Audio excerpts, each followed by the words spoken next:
Hey guys, we are continuing our reading of Ben Sira from the Deuterocanonical version of the NRSA Bible. New Revised Standard Bible. Why do I keep forgetting it? New Revised Standard with Apocrypha. Okay. All right. So, hello, whoever's watching. Okay. So, we are going to be reading Ben Sira chapter 8 through 14 today. They're not very long chapters, so we should be able to cover them all. All right. Here we go. Chapter 8. Do not contend with the powerful, or you may fall into their hands. Do not quarrel with the rich in case their resources outweigh yours. For gold has ruined many and has perverted the minds of kings. Do not argue with the loud of mouth, and do not heap wood on their fire. Do not make fun of one who is ill-bred, or your ancestors may be insulted. Do not reproach one who is turning away from sin. Remember that we all deserve punishment. Do not disdain one who is old, for some of us are also growing old. Do not rejoice over anyone's death. Remember that we must all die.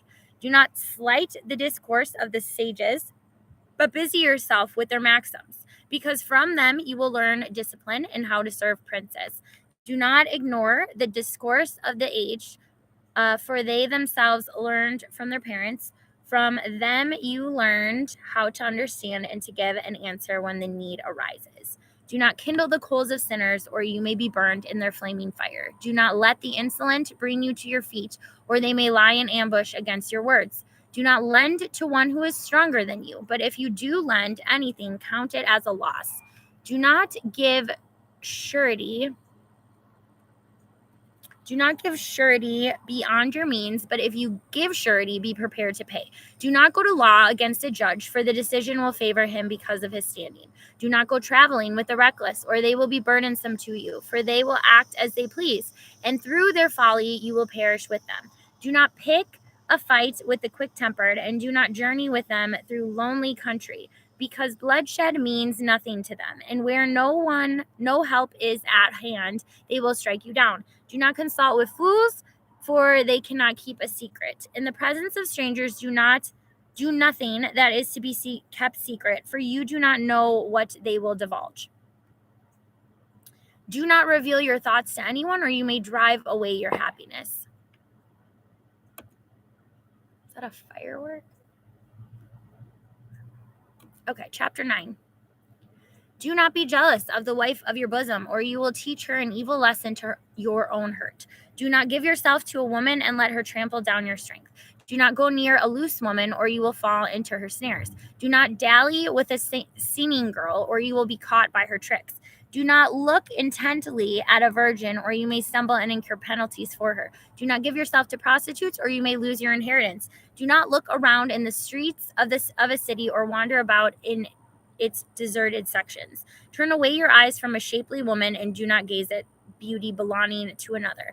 Many have been seduced by a woman's beauty, and by its passion is kindled like a fire. Never dine with another man's wife, or revel with her at wine, or your heart may turn aside to her, and in blood you may be plunged into destruction. Do not abandon old friends, for new ones cannot equal them. A new friend is like new wine. When it has aged, you can drink it with pleasure. Do not envy the success of sinners, for you do not know what their end will be like. Do not delight in what pleases the ungodly. Remember that they will not be held guiltless all their lives.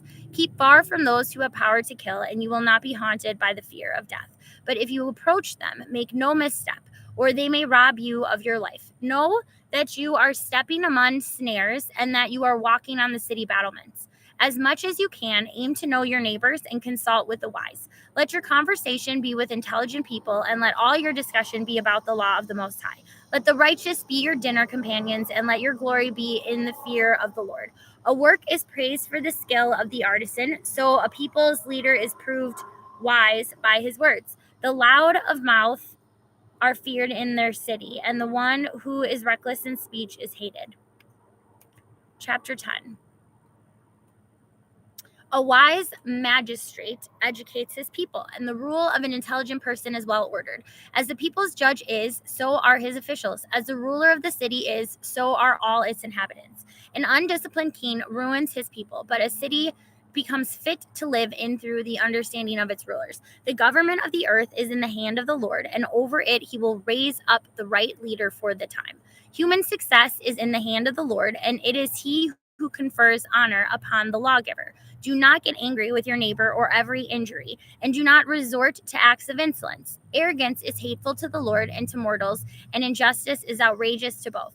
Sovereignty passes from nation to nation on account of injustice and insolence and wealth. How can dust and ashes be proud? Even in life, the human body decays. A long illness baffles the physician. The king of today will die tomorrow. For when one is dead, he inherits maggots and vermin and worms. For the beginning of human pride is to forsake the Lord. The heart has withdrawn from its maker. For the beginning of pride is sin, and the one who clings to it pours out abominations. Therefore the Lord brings upon them unheard of calamities and destroys them completely. The Lord overthrows the thrones of rulers and enthrones the lowly in their place. The Lord plucks up the roots of the nations and plants the humble in their place. The Lord lays waste the lands of the nations and destroys them to the foundations of the earth. He removes some of them and destroys them and erases the memory of them from the earth. Pride was not created for human beings, or violent anger for those born of women. Whose offspring are worthy of honor? Human offspring. Whose offspring are worthy of honor? Those who fear the Lord. Whose offspring are unworthy of honor? Human offspring. Whose offspring are unworthy of honor? Those who break the commandments. Among family members, their leader is worthy of honor, but those who fear the Lord are worthy of honor in his eyes. The rich and the eminent and the poor, their glory is the fear of the Lord. It is not right to despise one who is intelligent but poor, and it is not proper to honor one who is sinful. The prince and the judge and the ruler are honored, but none of them is greater than the one who fears the Lord. Free citizens will serve a wise servant, and an intelligent person will not complain. Do not make a display of your wisdom when you do your work, and do not boast when you are in need. Better is the worker who has goods in plenty than the boaster who lacks bread. My child, honor yourself with humility and give yourself the esteem you deserve. Who will acquit those who condemn themselves, and who will honor those who dishonor themselves? The poor are honored for their knowledge, while the rich are honored for their wealth. One who is honored in poverty, how much more in wealth? And one dishonored in wealth, how much more in poverty? Chapter 11. Okay. The wisdom of the humble lifts their heads high and seats them among the great.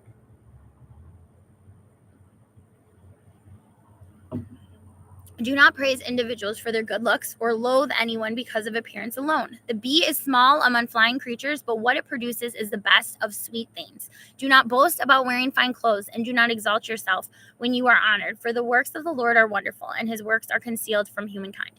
Many kings have had to sit on the ground, but one who has never thought of has worn a crown. Many rulers have been utterly disgraced, and the honored have been handed over to others. Do not find fault before you investigate. Examine first and then criticize. Do not answer before you listen, and do not interrupt when another is speaking. Do not argue about a matter that does not concern you, and do not sit with sinners when they judge a case.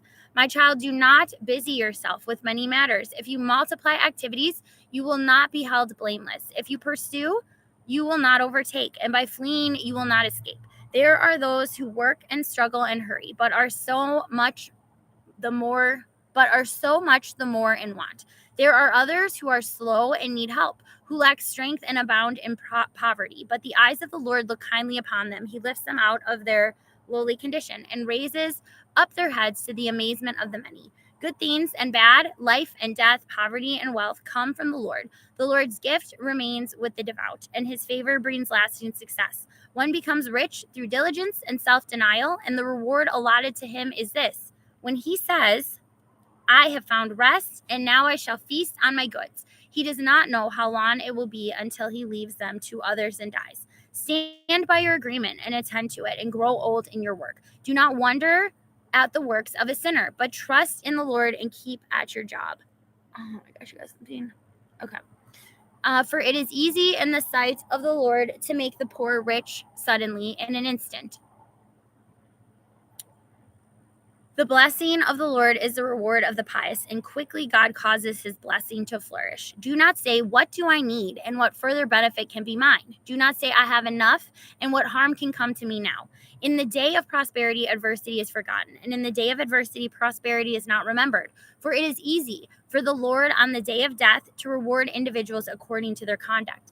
In ours, misery makes one forget past delights, and at the close of one's life, one's deeds are revealed. Oh my gosh, my eye. I don't even know what it is, but it's itchy. Okay. Call no one happy before his death, but by how he ends, a person becomes known. Do not invite everyone into your home, for many are the tricks of the crafty. Like a decoy partridge in a cage, so is the mind of the proud, and like spies, they observe your weakness. For they lie in wait, turning good into evil, and to worthy actions they attach blame. From a spark, many coals are kindled, and a sinner lies in wait to shed blood. Beware of scoundrels, for they devise evil, and they may ruin your reputation forever. Receive strangers into your home, and they will stir up trouble for you, and will make you a stranger to your own family. Chapter 12. If you do good, know to whom you do it, and you will be thanked for your good deeds. Do good to the devout, and you will be repaid, if not by them, certainly by the Most High. No good comes to one who persists in evil, or to one who does not give alms. Give to the devout, but do not help the sinner. Do good to the humble, but do not give to the ungodly. Hold back their bread, and do not give it to them, for by means of it they might subdue you. Then you will receive twice as much evil for all the good you have done to them. For the Most High also hates sinners, and will inflict punishment on the ungodly. Give to the one who is good, but do not help the sinner. A friend is not known in prosperity, nor is an enemy hidden in adversity. One's enemies are friendly when one prospers, but in adversity, even one's friend disappears.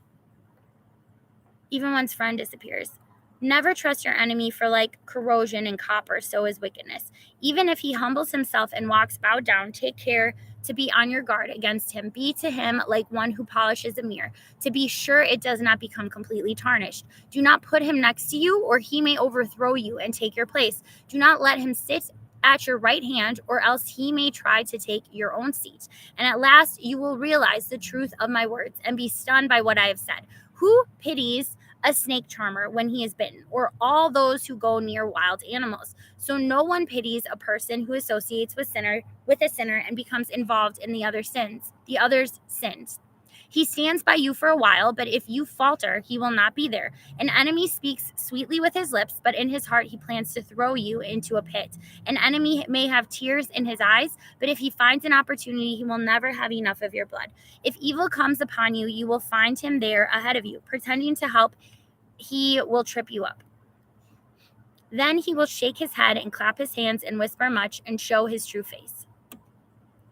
Chapter 13. Whoever touches pitch gets dirty, and whoever associates with a proud person becomes like him. Do not lift a weight too heavy for you, or associate with one mightier and richer than you. How can the clay pot associate with the iron kettle? The pot will strike against it and be smashed. A rich person does wrong and even adds insults. A poor person suffers wrong and must add apologies. A rich person will exploit you if you can be of use to him, but if you are in need, he will abandon you. If you own something, he will live with you. He will drain your resources without a qualm. When he needs you, he will deceive you and will smile at you and encourage you. He will speak to you kindly and say, what do you need? He will embarrass you with his delicacies until he has drained you 2 or 3 times, and finally he will laugh at you. Should he see you afterwards, he will pass you by and shake his head at you. Take care not to be led astray and humiliated when you are enjoying yourself. When an influential person invites you, be reserved, and he will invite you more insistently. Do not be forward, or you may be rebuffed. Do not stand aloof, or you will be forgotten. Do not try to treat him as an equal or trust his lengthy conversations, for he will test you by prolonged talk, and while he smiles, he will be examining you. Cruel are those who do not keep your secrets. They will not spare you harm or imprisonment. Be on your guard Be on your guard and very careful, for you are walking about with your own downfall. Every creature loves it like, and every person the neighbor. All living beings associate with their own kind, and people stick close to those like themselves. What does a wolf have in common with a lamb? No more has a sinner with the devout. What peace is there between a hyena and a dog? And what peace between the rich and the poor? Wild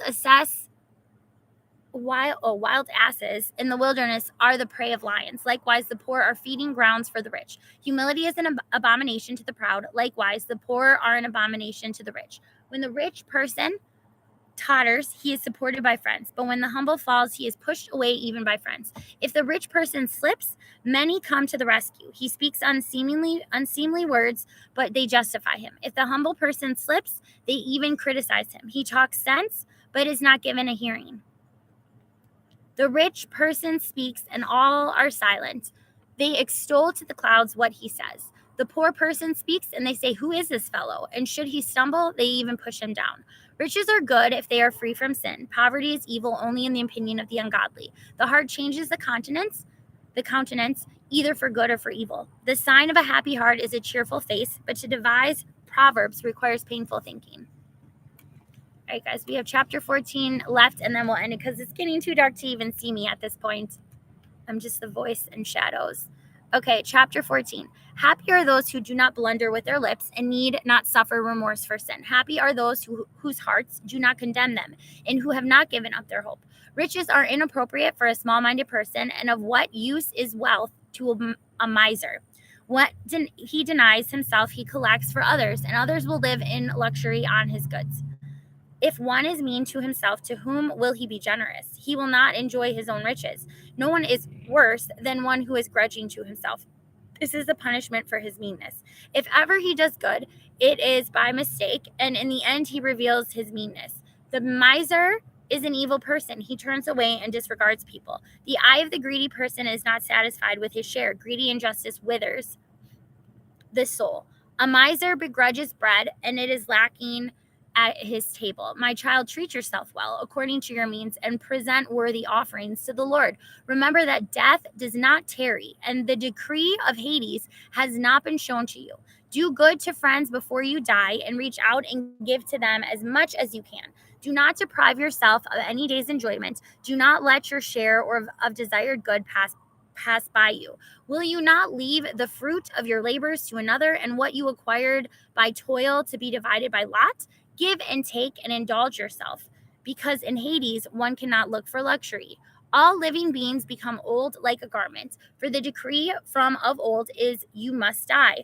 Like abundant leaves on a spreading tree that sheds some and puts forth others, so are the generations of flesh and blood. One dies and another is born. Every work decays and ceases to exist, and the one who made it will pass away with it. Happy is the person who meditates on wisdom and reasons intelligently, who reflects in his heart on her ways and ponders her secrets, pursuing her like a hunter and lying in wait on her paths, who peers through her windows and listens at her doors, who camps near her house and fastens his tent peg to her walls, who pitches his tent near her and so occupies an excellent lodging place, who places his children under her shelter and lodges under her boughs, who is sheltered by her from the heat and dwells in the midst of her glory. All right, guys, we will pick up with chapter 15 plus later on. It is too dark now. Night.